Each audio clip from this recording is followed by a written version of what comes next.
pessoal, boa noite, né? É um prazer a gente estar reunido nessa reunião que reconduz a Benta à presidência da USA, Associação Universalista Sementes da Alegria.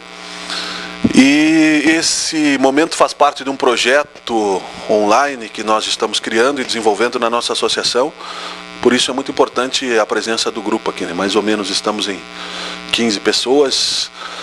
E nós sabemos que é preciso divulgar cada vez mais o espiritismo cristão e usamos, assim como outras casas espíritas têm usado, a Federação Espírita tem usado, e todos aqueles que têm a possibilidade de comunicar o espiritismo têm usado, que é a internet, né? São os meios online. Então nós dedicamos essa ideia abrindo um projeto para que posteriormente outros colegas também possam utilizar esse momento como a rádio da USA mesmo, né? Nós vamos divulgar esse link no nosso Facebook, que é a USA Benta. Quem quiser conhecer também, aqueles que estão nos ouvindo neste momento pela internet, a internet vai para o mundo.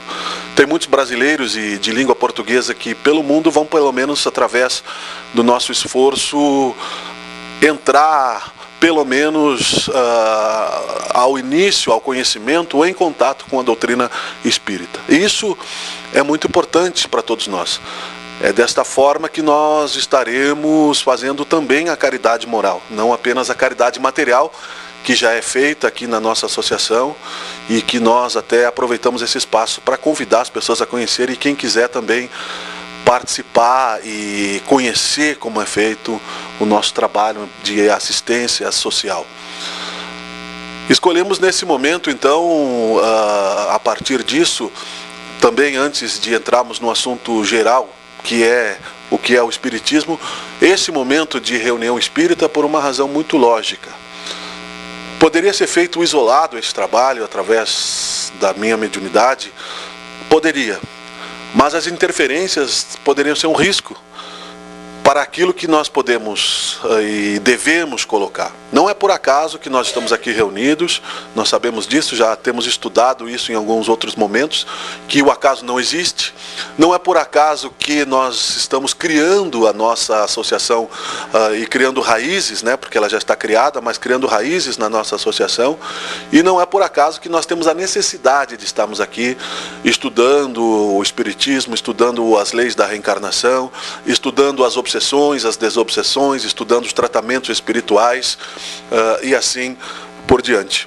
Então não foi feito isoladamente esse trabalho para evitar exatamente isso, as interferências, as distorções no diálogo, a fascinação que poderia ocorrer e assim por diante. Então nós falamos em nome de Jesus, nesse momento, com a autorização, com a permissão do nosso Pai Quintino, que é o nosso anjo da guarda aqui da nossa casa, e através da intuição, ele também pedindo autorização dos nossos mentores espirituais, para que nós possamos iniciar nesse momento, né, hoje é dia 14 de agosto de 2012, um trabalho que vai se multiplicar através da palavra, né, a nossa rádio. Posteriormente podemos até começar a trazer a imagem, mas a imagem pouco importa, desde que a essência da doutrina seja feita. O próprio Allan Kardec dizia, quando codificou o espiritismo lá no século XIX, que cada um que abraçasse a doutrina espírita deveria ter um espaço num jornal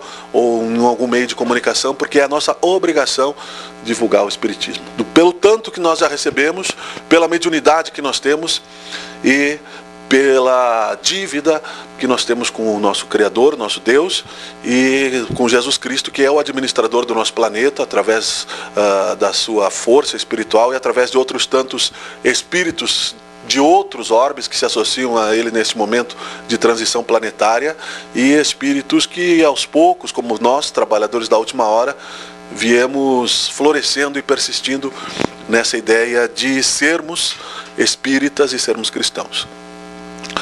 Feito isso, partindo basicamente para o tema, e para quem estiver nos escutando, talvez a pessoa tenha uma curiosidade muito simples. O que é o espiritismo? Da onde veio a palavra espiritismo? Por que nós somos espíritas e não somos espiritualistas?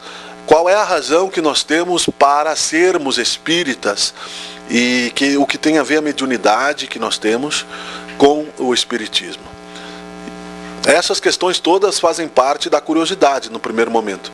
Depois disso, nós vamos entrar na questão da prática do Evangelho, segundo o Espiritismo, e da transformação das nossas vidas. Nós temos hoje na internet, visto através do Facebook, muitas mensagens instantâneas e que são de autoajuda, que são de motivação, frases do Livro dos Espíritos, frases do Evangelho, frases de Gandhi, frases de Buda, frases de outros filósofos, e que nos despertam, são gotas d'água no oceano, mas na pressa que se tem do dia a dia, muitos estão deixando de aprofundar esses conceitos, né? Passam como bolhas e acabam se deixando levar pelo nada. São frases que vão certamente ficar no nosso inconsciente. Se nós dissermos simplesmente a palavra reencarnação para uma pessoa, a pessoa, mesmo que nunca estude a reencarnação, o dia que ela desencarnar e que ela se sentir ainda viva, ela vai perceber que alguma coisa está diferente. Talvez ela perceba que está em outra dimensão e vai lembrar daquele momento aonde alguém disse para ela a palavra reencarnação. Então houve uma necessidade diante da administração do planeta de que o Consolador prometido viesse através da figura de Allan Kardec.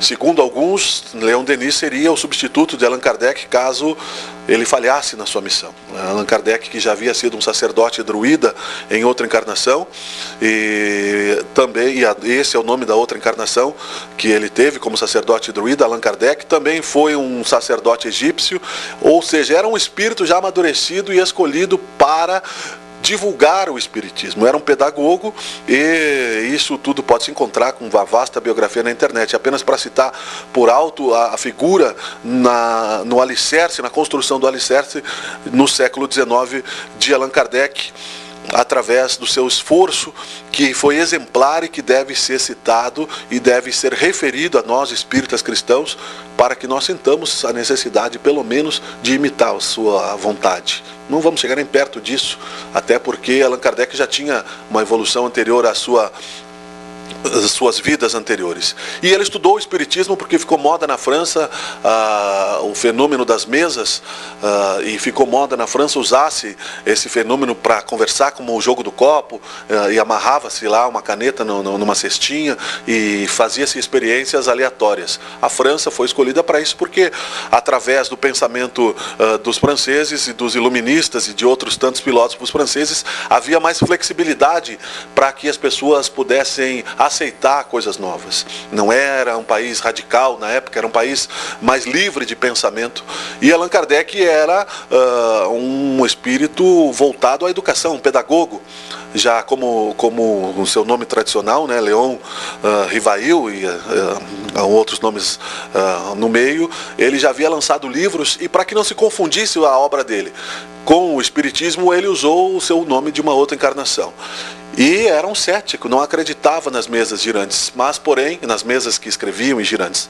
Porém, estudou o assunto e, através de pesquisas e através de muitas pesquisas, acabou comprovando a existência dos espíritos e acabou codificando o espiritismo com a ajuda de outros e assim por diante. Recebeu muitas informações do mundo inteiro, selecionou, teve muito trabalho, criou a Revista Espírita, que até hoje, né, é publicada, e deixou aí a sua marca, que depois transferiu-se para o Brasil através de outros grandes médiuns, o Dr. Bezerra de Menezes, o Chico Xavier e outros tantos que divulgam bastante o espiritismo através da palavra e do exemplo.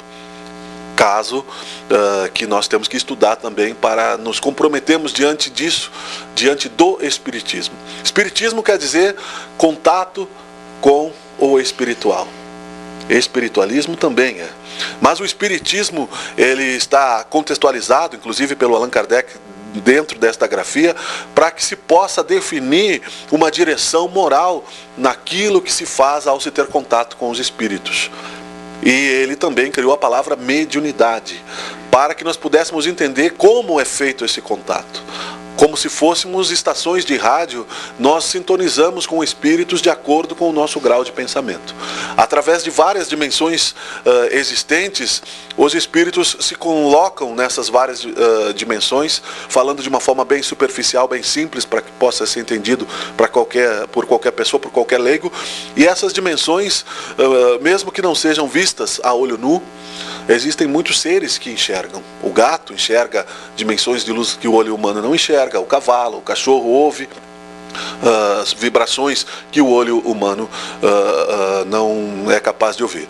E o médium Raul Teixeira cita isso, ele que, como físico, nos vários sentidos que o espírito tem, numa das suas palestras, que nós temos os sentidos limitados nesse corpo físico que nós estamos, porque senão, pela plenitude que é a grandeza de sermos, nós somos sóis, nós somos filhos de Deus, nós enlouqueceríamos, porque nós teríamos uma hipersensibilidade tão grande que seria incapaz de comportar o nosso amadurecimento. Então, estamos num corpo físico temporariamente, para que nós possamos evoluir moralmente, buscar o reino de Deus, para que o resto nos seja dado por acréscimo, como dizia Jesus Cristo: amar a Deus sobre todas as coisas e o próximo como a si mesmo. A primeira pergunta do Livro dos Espíritos é essa: o que é Deus? E Deus se reconhece pelo efeito das suas obras. Nós não podemos enxergar Deus visivelmente, porque seria como se nós olhássemos diretamente para o sol, é uma luz que nos ofuscaria. Portanto, nós temos que, aos poucos, diminuindo a vibração, encontrá-lo dentro de nós, porque fazemos parte dessa vida perfeita e eterna, e a ele somos atraídos, mas individualizados na nossa personalidade, para chegarmos então à sua imagem e semelhança. E para isso temos que reencarnar, e para isso nos foi dado o Espiritismo como um consolador prometido, a terceira revelação. Primeira revelação, os 10 mandamentos com Moisés. Segunda revelação, a vinda de Jesus à Terra, trazendo por parábolas uma série de assuntos que estão aí relacionados nos evangelhos e nas religiões cristãs. E depois o Consolador prometido no Espírito da Verdade, que é um grupo de espíritos já amadurecidos, né, como João Evangelista, como São Francisco de Assis, como o apóstolo Paulo, como Bezerra de Menezes, Chico Xavier e outros tantos, para divulgarem a realidade da vida. Aqui não é o nosso verdadeiro mundo. Nós estamos aqui de passagem. Nós estamos aqui como um aprendizado. Nós estamos aqui para um treinamento moral e espiritual para sermos mais felizes no futuro. Nós não podemos ter dúvida disso. Inevitavelmente, o tempo unilateral, na forma como ele passa aqui neste plano, ele passa para todos nós, né? Brincávamos aqui que parece que foi ontem, né, que nascemos, né, e já temos 43, 50, 60, 70, daqui a pouco alguns chegam a 100, mas inevitavelmente o desencarne, a morte do corpo, porque a morte real não existe. Então nós temos que aprender já a substituir essa palavra morte pela palavra desencarne, ou seja, sairmos da carne, mas continuarmos vivos. E estudarmos esse assunto de uma maneira lógica, porque isso tem uma relação direta com a nossa vida presente. O ontem já passou, mas ele reflete muito naquilo que somos hoje. Por isso a reencarnação, para que nós possamos colocar no lugar as coisas que foram tiradas do lugar, e para que nós possamos aprender com isso, para que nós possamos entender o porquê das coisas, das lições de causa e efeito, mas todo um futuro pela frente para ser construído que ainda não chegou. Então, como já diz a literatura, o presente, o nome já diz, é um presente de Deus. A vida real é o presente. E esse presente é eterno. É o eterno presente de Deus. Se ele é onipotente e onipresente, ele sabe tanto o passado, quanto o presente, quanto o futuro. Portanto, esse presente, quando nós conseguimos aprender a senti-lo, nós vamos aprender a transformar a realidade de uma maneira mais positiva. E o Espiritismo veio abrir os olhos de uma maneira simples a todas as pessoas, para que todos pudessem ter a oportunidade de tê-lo na sua consciência. Até no livro A Introdução ao Estudo da Doutrina Espírita, que é um dos livros das obras básicas de Allan Kardec, ele dedica alguns capítulos à magia, à bruxaria, e é até entrevistado por algumas pessoas, e ele coloca essas entrevistas no livro e pergunta: mas colocar nesse assunto, divulgar esse assunto, não vai acelerar o misticismo? Aí ele diz: quando for baseado na razão, não. Quando a verdade, quando a fé, quando a psicologia do espiritismo, quando a filosofia, quando a realidade espírita for baseada na razão, E Allan Kardec disse, é melhor renegarmos 1000 ou 10 verdades do que aceitarmos uma mentira, né? Diz ele que, portanto, nós temos que estudar esta realidade.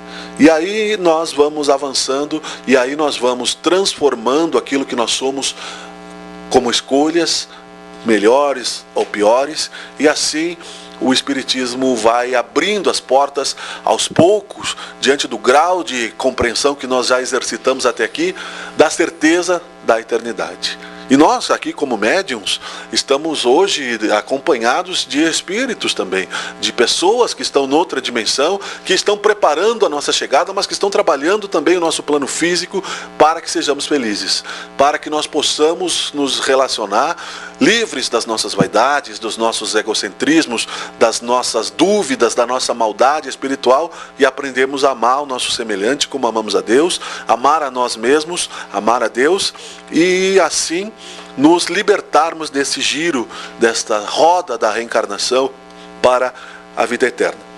Essa é uma pequena introdução ao nosso trabalho, o que é o Espiritismo.